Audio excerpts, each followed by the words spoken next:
I've been playing Repo with some friends lately, and it's been a great time. I find it to be a big step up from Lethal Company, Content Warning, and other similar games, although Peak is very up there for me, and that's not a joke. I like Peak a lot. However, as we kept playing, I could feel a deep, dark, primal draw towards the forbidden knowledge of a video game. That is to say, I wanted to learn more about the enemies in Repo, but just a bit. Okay, that was too much. Of course, nobody makes guides or videos about just the basics when it comes to game info, or at the very least, it's not a very popular genre. It's usually complex or knowledgeable deep dives into meta and strategies of the game. So I did what I could, jumped around a few videos, looked through a few wiki pages while trying to avoid certain parts of the pages to not, I suppose, spoil myself. Unfortunately, I am human and sometimes glimpsed some of that meta knowledge. I figured I didn't learn anything too advanced, so it was probably fine for the most part.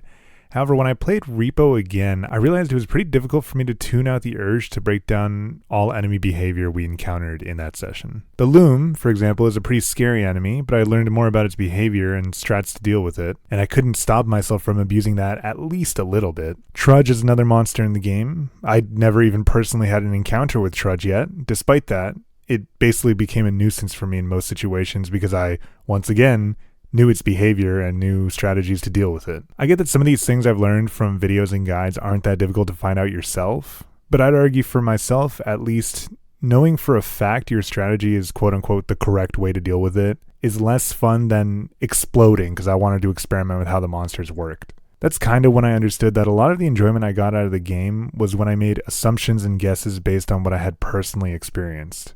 This doesn't mean I dislike Repo now or anything, but it was fun that I couldn't truly know for sure if what I was doing was right or wrong.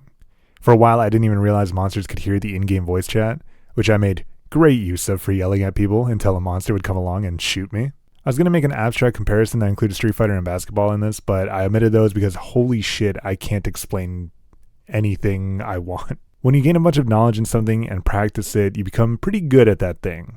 You know how that thing works, you're clearly at a level above the average person. Now imagine you have to intentionally be dog shit after that. And I don't mean, oh, you have to leave out some of the neat tricks you've learned, or, oh, think of it like a challenge. No. Do the wrong thing.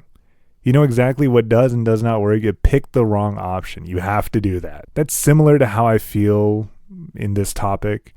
Not everyone will feel the same way, and that's fine. It's probably better for you, in fact, if you don't feel the same way. Maybe I'm just egotistical. I don't fucking know. I know that I personally can't resist doing things in a more optimized way. I don't even like to do so typically, but in my brain, I'm just intentionally doing things worse if I don't choose to do the optimal strategy. At least for some games. I should mention there are, of course, games where the point is kind of optimization. Roguelikes, kind of. Factory games, simulator games, fighting games. A lot of enjoyment in these games are found in the complexity and optimization. Even still, there are players who will make factories that are just unoptimized as possible, or fighting game players who don't give a shit about frame data, they just want to hit you. I'd be remiss to say games aren't flexible for plenty of different playing styles. Plus, certain games I do enjoy optimizing the hell out of, but I like doing that with my own ideas if I can figure those out. In short, in the act of trying to learn more outside of the game, I feel I've taken away some of my own agency and enjoyment from playing the game itself. There's a very popular quote by Soren Johnson, who, and I'm definitely undercrediting him, was a designer on Civilization 3 and 4, who said, quote, "Given the opportunity, players will optimize the fun out of a game," unquote. Which I pretty much completely believe. I just figured I should throw that quote in here somewhere because somebody will probably bring it up. And if you were the one thinking of that, here's a quick little drawing from me to you. The YouTube landscape doesn't help much either. I think it makes sense to watch these large videos with a complete library of information because they're simply more appealing to click and watch, even if you don't play the game. Not to mention some of these deep dives are actually pretty cool. I wouldn't say Illusory Wall falls under this category per se, but I really enjoy their videos, and they are deep dives. So I think it's more of an issue that small and basic information just isn't as worth putting into a video as these large, complete anthologies. Then what's the solution? Well, personally, I'm just going to try and be more reasonable about the content I watch. I'm not going to stop watching speed runs, even though it's technically the most optimal way to play.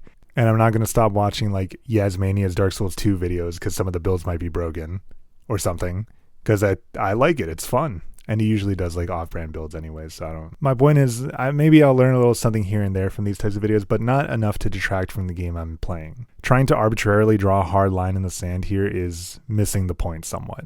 The goal should be to try and avoid meta-knowledge that takes away your enjoyment in discovering stuff. You should do your best, but we're not perfect by nature. Games are first and foremost experiences that people can somewhat shape. As for me, I'd like to enjoy what I've got right in front of me, and I'm going to do that as best I can. I do wonder if I'd have been better off with my own misconceptions and misunderstandings of Repo originally. I made some pretty funny mistakes when I first played. I'll let you chew on that one for a while. I'll be back soon.